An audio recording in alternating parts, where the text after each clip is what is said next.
So we are the first founders of the non-aligned movement, and by tradition, every Indonesian government has to maintain this tradition. Otherwise, we will lose popular support. Our people do not want to be engaged into any alliances or blocs, especially military blocs. So we are by tradition neutral. We're also witnessing major shifts in global alignments. For example, the execution of Me First policies, the changing of alliances, multipolarity. How do you interpret these changes, and what lessons should middle powers like Indonesia draw from these evolving patterns? This is very interesting, but you know, Indonesia, by tradition, we have always been non-aligned. In fact, we are the founders of the non-aligned movement, together with India, Egypt, that time Yugoslavia. So we are the first founders of the non-aligned movement, and by tradition, every Indonesian government has to maintain this tradition. Otherwise, we will lose popular support.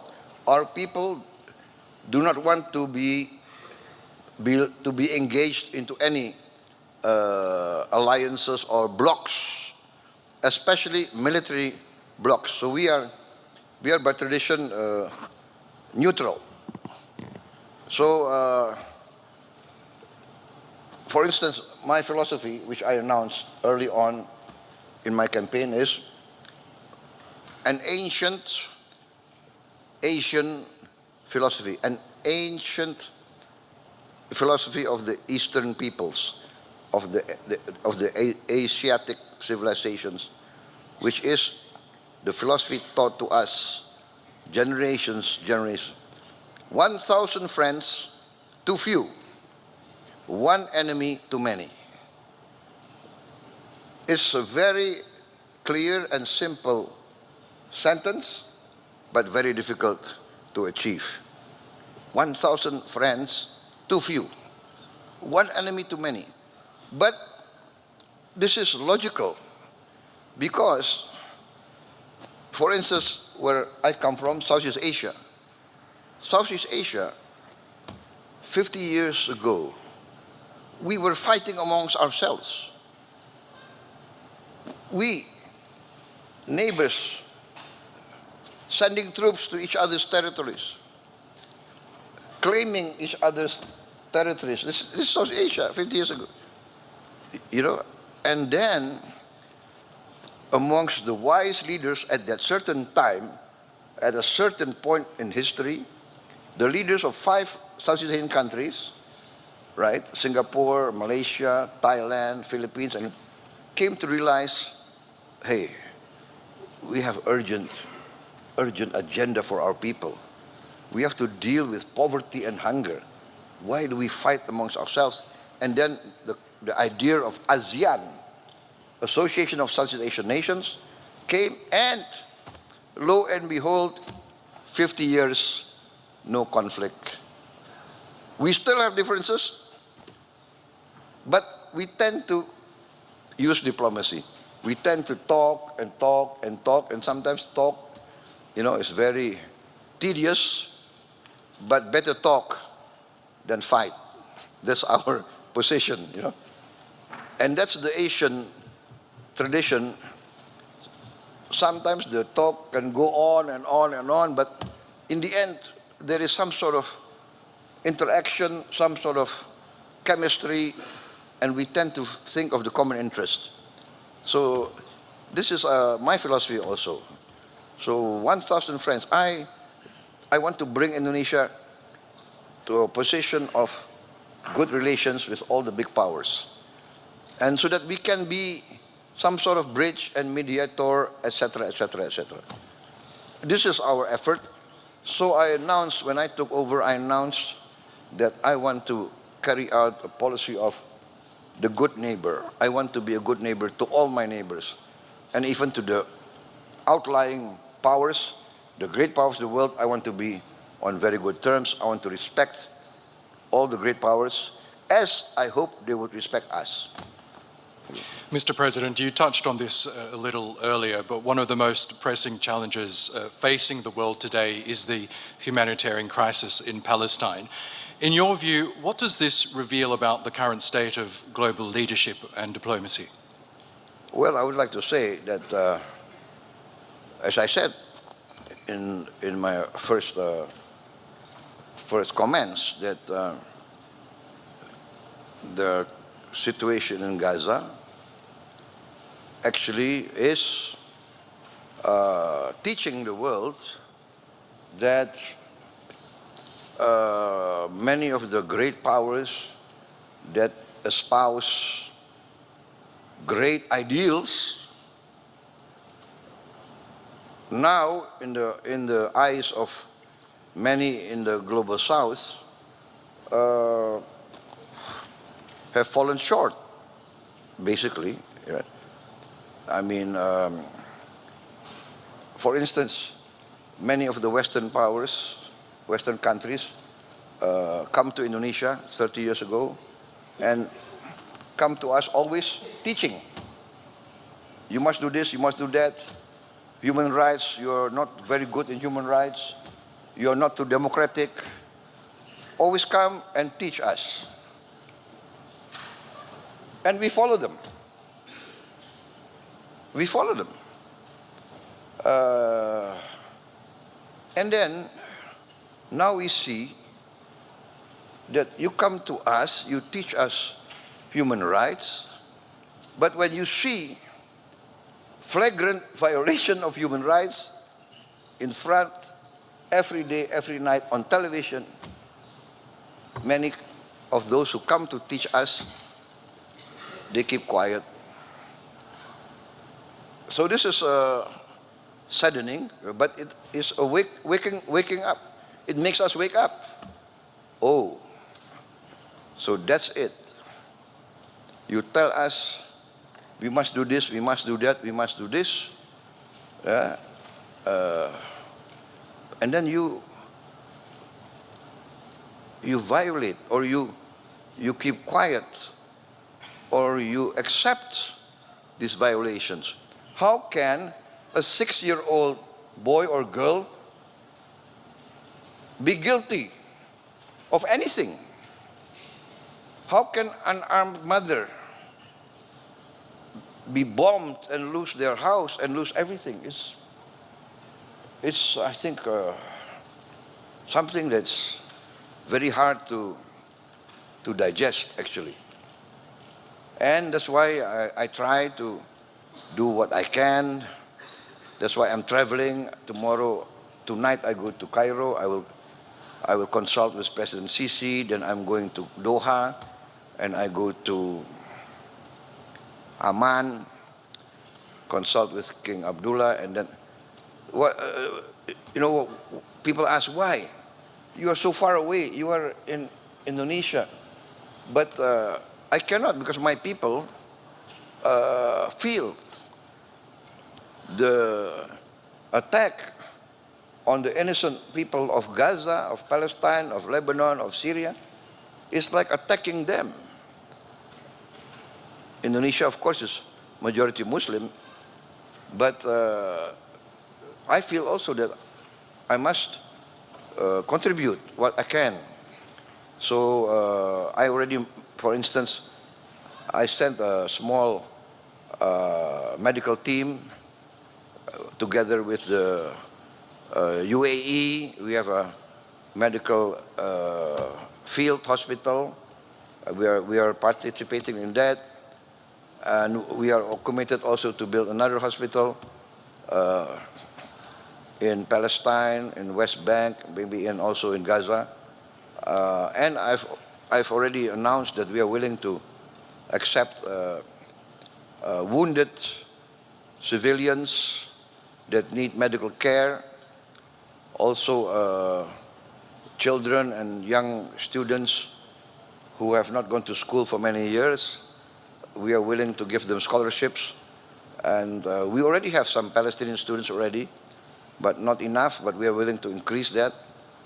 And of course, after they complete their education and they complete their medical treatment, I mean, they must return to their homeland. So Indonesia, we are trying to convince everybody that the only real solution, a permanent solution, will come only by a two-state solution with an independent Palestine. But I also said that at that time we must also satisfy the concerns of the Israelis. They also must be guaranteed their right for security, their right of existence. And so I think in the end there should be peaceful collaboration. I think that is the key to a real peace. Yes, and we know that your continued support of the Indonesian hospital in Gaza has been key to providing life-saving medical services in the enclave. Now, if I could turn to the Indo-Pacific region, we know the region is increasingly becoming a stage for great power rivalry, a potential flashpoint. As a leading voice in ASEAN, the Association of Southeast Asian Nations, how does Indonesia plan to manage these tensions while also working with ASEAN to keep the region peaceful and stable? Yes, you know, as many times in many different fora, in many different instances, I said that our only way is engagement. Engagement and mutual respect. So in the end, I always propose collaboration. We have sometimes conflicting territorial claims. This is natural because we have been subjugated to many centuries of foreign domination, of colonialism, of imperialism. Some countries from somewhere came, they seem to like the wealth of some of our regions, and they say, okay, now this is ours. And they put up their flag. You see, so after a long period of struggle against colonialization and imperialism, most of the countries in our region achieved independence. But still, the leftover of those centuries, you know, boundaries which are not clear, etc., etc., they are now the heritage given to us that we have to clear up all this mess. So we succeeded in cooperation with Vietnam. We have, I don't know, several decades of territorial claims and counterclaims, but we have resolved it a few months ago. I'm proposing also to my good friend and my good brother, the Prime Minister of Malaysia, let's solve the outstanding issues that we have with Malaysia. I also proposed joint development with the People's Republic of China, President Xi. You know, we respect each other's legal position, but in the meantime, why don't we work together, right? We have overlapping maritime areas, zones. For instance, the PRC claim historically for thousands of years, Chinese fishermen have fished in those waters. And we claim for thousands of years, Indonesian fishermen have fished in those waters. So I said to President Xi, why don't we have joint development? You know, let's register how many hundreds of Chinese vessels, how many hundreds of Indonesian vessels, within the framework of the international limitations so that we don't have overfishing. Let's give licenses and everybody benefit. So I told everybody that 100% of zero is zero. So might as well work together in the meantime. And President Xi agreed. In fact, he agreed very fast. I proposed this to the Vietnamese, I proposed this to the Malaysians. So this is my approach. Let us work together to achieve common prosperity. Every race, every country, every religion in the world aspire to the same thing. Life, liberty, the pursuit of happiness. Everybody needs the basics. Prosperity, there is no prosperity without peace. So this is my approach. Now, becoming president was a hard-fought battle for you. You pointed out that you contested several elections before finally winning last year. Now that you are leader, what is your vision for Indonesia, a nation of more than 280 million people, highly educated? What do you hope to achieve in your time as president? Number one, I have to safeguard the nation's wealth, our natural resources, our wealth must be safeguarded to protect it and to make it useful for future generations. That's at most, because without the resources, then it's very difficult to achieve prosperity. Number two, we must have wise, correct, and common sense policies. That is the duty of every government, in my opinion. After being an amateur historian, I studied the history of many civilizations. The key to every country's well-being and independence is the ability of every country to guarantee food for its people, food security. And I think this is also the realization of the United Nations. The United Nations several years ago said that the future global crisis will be three. What they say, the FEW, food, energy, and water. So likewise, in Indonesia, I have to guarantee food for my people. Number two, I have to guarantee energy for my people. And then water. Alhamdulillah, thank God, Indonesia, we have abundance of water. We have the other way around. Sometimes we have too much water, and then there's flooding, you see? And that's I would say that's our challenge, right? Like, we must manage our water, that it becomes useful. It doesn't become a natural disaster. And this is also a matter of education, matter of good governance. So that, and then of course, prosperity can only be achieved by the grasp of science and technology.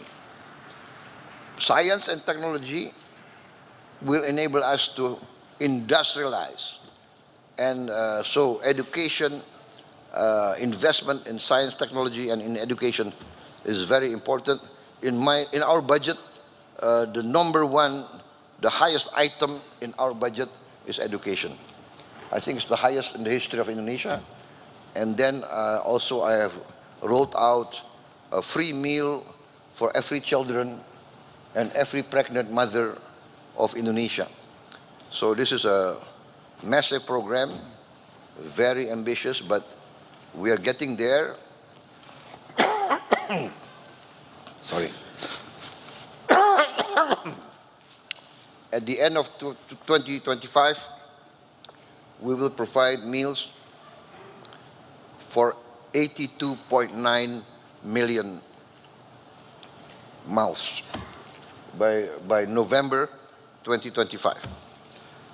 So this is our program. We have to. I'm very determined to bring down poverty, especially extreme poverty, and I want to eradicate hunger. Nobody must go hungry in a nation that is a member of the G20. Thank you. And finally, Mr. President, this year marks 75 years of Indonesia-Turkey diplomatic relations. Both nations share a deep historical bond and strategic partnership. As we look ahead to 2050, which will mark the centenary of this partnership, how do you see that bilateral relationship evolving, especially in addressing shared global challenges? I'm very optimistic in this case. I'm very bullish in the sense that Turkey has a special place in Indonesia, the Indonesian people, you know. Indonesia being majority Muslim, the Ottoman Empire being at that time accepted as the leader of the Islamic community. Relations go through many centuries. Many parts of Indonesia feel the influence of the Ottomans. Many cases we were attacked by foreign powers. The Ottomans came to the assistance of our sultans. So there's this emotional bond. And I think even now, President Erdogan told us that there are Indonesian tourists coming to Turkey, I think in the figure of 200,000 every year. 200,000 Indonesians will visit Turkey. Usually after they go on the Umrah, then they will come to Turkey. And we have 50,000 Turkish citizens coming to Indonesia every year. Can you imagine? We are very far, but this is the close bond. And we are working very good in many fields. So I'm very bullish, I'm very optimistic. I can also attest that many Indonesian citizens now call Turkey a home and have set up delicious Indonesian restaurants in Istanbul to my benefit. So that's a great way of ending You are this living discussion. here? In Istanbul, yes, I am, sir. Yes.